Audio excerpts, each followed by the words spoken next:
name is Heather Dubé of Dubé Designs, and welcome back to the Thrift Flip series.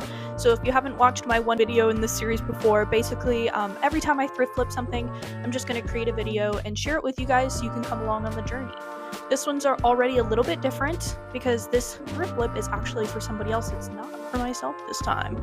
Yeah, I'm booked and busy. I've been commissioned, I've been hired. She's a designer for hire. So if you haven't seen the other series on this channel, the Barbie series, I have been creating a collection inside of an old Barbie video game from when I was a child, and at the very beginning of the series, I created 4 looks and had a mini fashion show on the streets of Nashville. If you haven't checked it out, I highly suggest that you do, not just because obviously I'm the designer and the person that made the video, but because it is probably what I'm most proud of at this point in my life and a great series to follow along with. This series still has a few more videos left in it before we get to the big show, so there's still plenty of content to keep up with. I had a few models walk in that show for me, and one of them, Caroline, who's wonderful, is getting married, which is very exciting. So she contacted me after she had thrifted an old wedding dress out of a Goodwill bin, wanted to transform it into something a little bit more modern, something a little bit more before the wedding festivities. Hey, can you make this less aggressively 80s, which is where I'm theorizing the decade that it came from? And I was like, you know what? Absolutely, let's do it. So this is going to be like a little video. You get to come along with me deconstructing this dress, making it into something a little bit more modern, having a little bit more fun with it. I just got to like kind of therapeutically rip off a bunch of parts of the dress, which I loved. I had a really great time with that portion of it. And then we kind of get to like the massive amount of fabric that was in this dress, which kind of overtook me at times. I kept feeling like I was being swallowed whole by this dress.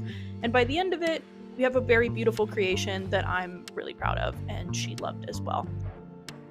Alright guys, jumping right into it.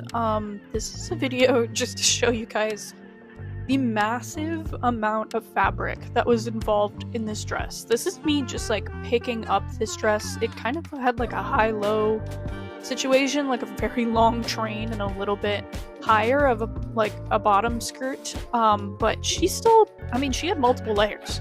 I think it was like 5 layers in total.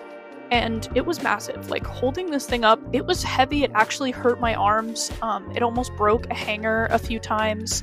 Like, it literally wouldn't even stay. Like, we had like a velvet hanger that it was like trying to stay on, and it just wasn't happening. It had these even straps at the top that you can see that were like worn to bits from trying to hold this freaking thing up. So she was a feat.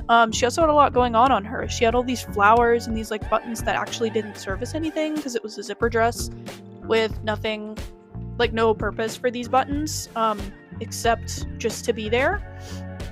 As well as all this like beading and embroidery going on.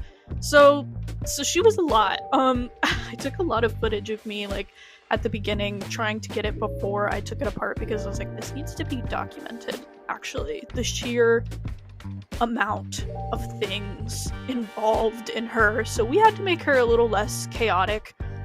Here's me showing you like the different layers that were involved. So it has one of these layers was 2 different fabrics, of course, because one of them you're going to see and one of them you're not. And I understand I understand they wanted volume to this dress, okay, but she was a little too voluminous, you know. These buttons irritated me because I was like, why are there so many of them and they have literally no purpose? It was so annoying, and they were all on one continuous like thread, because when I took them off I was like, it's ridiculous. Anyway, I started out by just chopping off like the massive train because I was like, listen, there's something I can do without being worried that like it's gonna like take away too much. It's get rid of this train. So that's what we're gonna do first, so that I can actually, hold this dress and figure out where to go from here.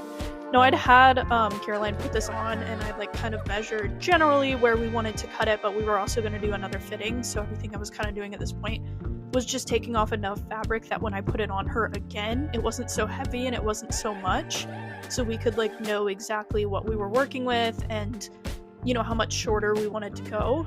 But I had to go by layer and take off piece by piece. I wanted to kind of chop things so that they would, end up as like enough usable fabric, but it wasn't gonna happen.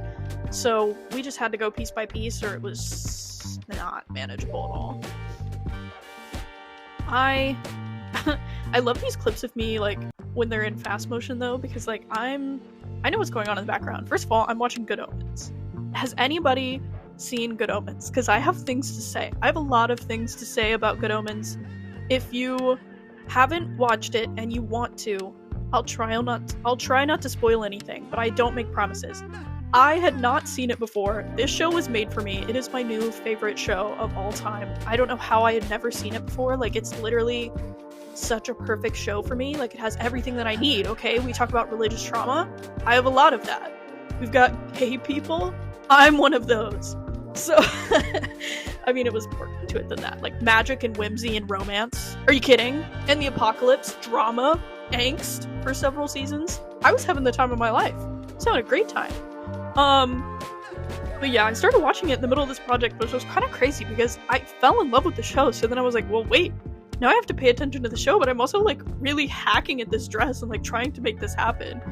But yeah, I got all the way to the end of the second season. I've rewatched it like 7 or 8 times, not exaggerating. It's the only thing that I think of. My camera roll is only David Tennant and Michael Sheen. I've also watched Staged. I started watching Doctor Who. I have fallen down a rabbit hole I don't know how to get out. Neil Gaiman, I am so upset with you, but also, how did you make the season so perfect? And I know it was necessary. I know the ending was necessary. And I know that you have a season 3 planned. Okay, but nobody wants to pay writers. So we can't get a freaking season 3 confirmation because they don't want to pay people a living wage. And it's more concerning that they don't want to pay people a living wage and people have been struggling for their art, and that sucks, okay? But also, I want a season 3 so bad! You can see Doctor Who in the back of this, because I'd already binged Good Omens, and I was like, crap. I have to watch more things of David Tennant and Michael Sheen, or I might go crazy and I might start eating drywall. So I started watching Doctor Who. Funnily enough, I wasn't a Doctor Who kid in high school. I wasn't even really a Sherlock kid till older, because I just couldn't. I knew I would enjoy it, and sometimes when I know I'm going to enjoy things and I don't know how I feel about that, I won't watch it. I don't know what that means about me. Maybe I should speak to a therapist. Anyway, here's a transition from the beginning to what it ended up looking like. Wow, so beautiful. I'm sorry this entire montage was me talking about Good Omens, but I'm not sorry, because it's the only thing on my brain. If you want to hear more, I might make a video just about Good Omens and my feelings about it, okay? Anyways, this is the dress and how beautiful it turned out. I staged it. I wanted to like put it outside in the daylight and also like with the grass and have like a floral feel with it, but I obviously didn't want it to touch the grass, so I put down this beautiful purple blanket and I staged it with some fake flowers to kind of give it, you know, like a little fairy feel. It felt very like whimsical, princessy fairy vibes to me. So yeah, I hope you guys enjoyed this. I had a lot of fun. Alright, I hope you guys enjoyed the little vlog of me ripping apart this dress and my voiceovers. I'm trying to find my footing with this whole YouTube thing, so pretty much my method now is to just like frantically talk over the videos that I take. There's probably a better method to this and maybe we'll find it, but for now we let the ADHD win. We absolutely let the ADHD win. But I'm really proud of how the dress came out. Caroline loved it. She posted like a cute video and some photos with it. So I had a really great time creating it. She had a great time wearing it. Can't beat that. I would love to do some more projects like this because it was very therapeutic to like take things apart and kind of create something new. I do that with all of my thrift flips, but the sheer amount of fabric and the sheer amount of things I had to rip off of this dress, loved it. I had so much fun. But yeah, if you guys haven't, once again, checked out the Barbie series, I highly suggest that you do. It is the thing I am most proud of. There's plenty more videos to come. The 26th of every month they come out. In between then, I'm hoping to release a few more videos. I've got some more ideas. I did recently have to scrap one that I'm still trying to put together and see if I can make a video out of the whole thing. So I hope I could do that as well. But if not, then I will see you guys September 26th for the next part of our Barbie series. And I hope you have a wonderful rest of your day. Bye.